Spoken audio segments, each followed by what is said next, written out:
iPhone Air versus Pro. Thin or win? Speed, heat, battery, deathmatch. Imagine this.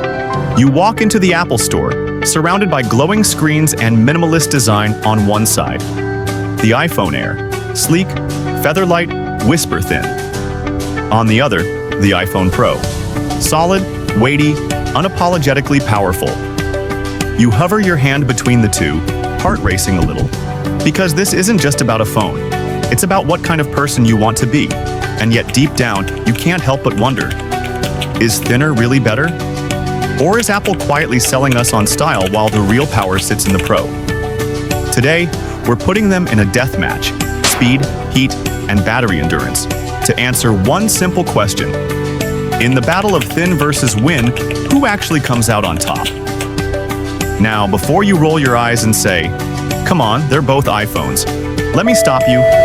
Because new benchmark data and thermal tests reveal something most reviewers won't tell you. That one of these phones is slowly cooking itself from the inside. And depending on which you pick, it could be the difference between a device that thrives for years or one that quietly burns out. Let's dive in. The iPhone Air, Apple's sleek new crown jewel. Ultra thin, shockingly light, engineered to disappear in your hand. It's the kind of phone that whispers minimalism that fits perfectly into the pocket of someone who orders iced matcha and invests in index funds. But underneath that aluminum calm, there's a trade-off, one that most people never notice until it's too late. Because when you chase thinness, you sacrifice space, not just for battery, but for heat dissipation. And every millimeter shaved off that frame means less room for air to flow, less room for the battery to breathe. The Air's compact design makes it a heat trap, and when your phone gets hot, performance throttles. That's not marketing talk, it's physics. Lithium-ion chemistry doesn't care how pretty your phone is. Heat kills. And if you've ever held your iPhone after 10 minutes of TikTok scrolling, you know exactly what I'm talking about. But here's where things get interesting. The iPhone Pro doesn't play that game. It's thicker, heavier, almost defiant in its design. Like it's saying, yeah, I've got a few extra grams, but I'll outlast you. And it does. Apple's thermal management on the Pro models is on another level. Vapor cooling, bigger internal structure, and yes, a larger battery that actually lasts the day without begging for a charger by 5 p.m. In recent speed tests, the difference was clear. The Air model, under sustained load, started throttling performance after just 7 minutes of heavy use. The Pro, it held strong for nearly 20. That's almost 3 times longer before slowdown. You don't feel it right away. But after a few months, that gap starts to widen. Here's where most people get it wrong. They think performance is about power, but it's not. It's about consistency. You don't need a burst of speed. You need a steady rhythm, whether that's in your phone or your finances. And the iPhone Pro? It's consistent. It's built for endurance. But wait. Let's not declare victory just yet. Because what if I told you that the Pro's biggest advantage is also its biggest weakness? The Pro's design is a tank. And that comes at a cost, weight and energy demand. That extra power, that brighter displays, those extra GPU cores, they draw current like a sports car. And just like one, if you push it, it burns fuel. Battery life tests show that while the Pro outlasts the Air in raw performance, its standby drain can actually be higher. So if you're the kind of person who streams all day, edits video, and runs apps in the background, the Pro wins. But if you're just texting, browsing, and scrolling through life's quieter moments, the Air quietly pulls ahead. It's a subtle irony. The thinner phone, with less capacity, lasting longer under light use. Efficiency beats brute force, like a marathon runner versus a bodybuilder. Now, here's where the emotional twist comes in. Because choosing between these two phones is really about more than specs. It's about identity. When you pick the iPhone Air, you're choosing simplicity. You're saying, I want technology that disappears into my lifestyle. It's elegance, minimalism, restraint. But when you pick the Pro, you're choosing potential.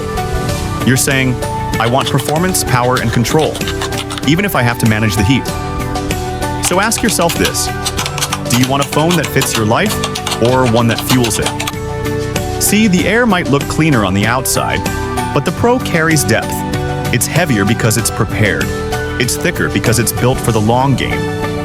And that's the real metaphor here. Thinness might look appealing, but long-term value often lives in what's built to last.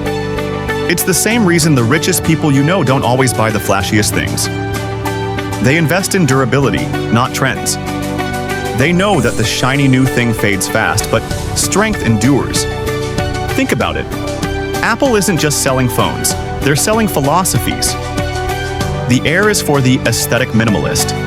The Pro is for the ambitious professional. But wealth, real wealth, is built when you learn which one you are. Maybe you've noticed how, every year, Apple trims a little more weight, makes the bezels thinner, the frame tighter. But here's the secret. You can't get something for nothing. That thinness comes with compromises. Smaller batteries, hotter chips, reduced repairability. They'll sell it as progress, but the data says otherwise. A thinner phone runs hotter. And heat, over time, quietly eats away at your investment. So while everyone else flexes the latest Air on Instagram, the smart ones, the ones who think like investors, not consumers, are looking at longevity. They're asking, what holds value over time? And that's why, in this deathmatch, the Pro quietly wins. Not because it's faster today, but because it stays strong tomorrow. The Air gives you convenience. The Pro gives you confidence. But let's not forget the other side.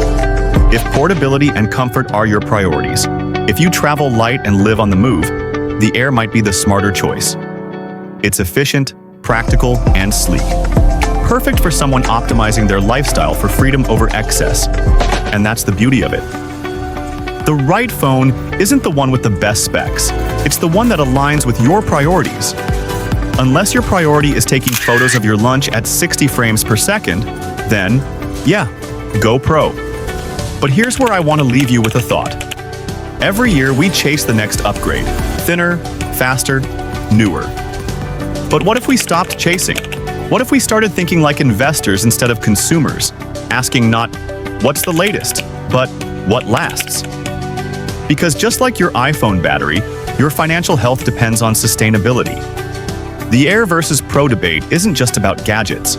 It's about how you think about trade-offs in life. You can't have everything. You either go lighter or you go longer. You either pick speed or stability. The smartest people, the wealthy ones, learn how to balance both. They choose tools that don't just perform, but compound in value. And if that word sounds familiar, it should. Because the same principles that help your iPhone battery last longer can also help your bank balance grow stronger. If you're serious about building real wealth, not just owning shiny gadgets, but understanding how to make your money work harder, then the next video is for you. We'll take this same logic of longevity and apply it to your financial future. Because the goal isn't just to have the latest iPhone, it's to have the freedom to buy one whenever you want.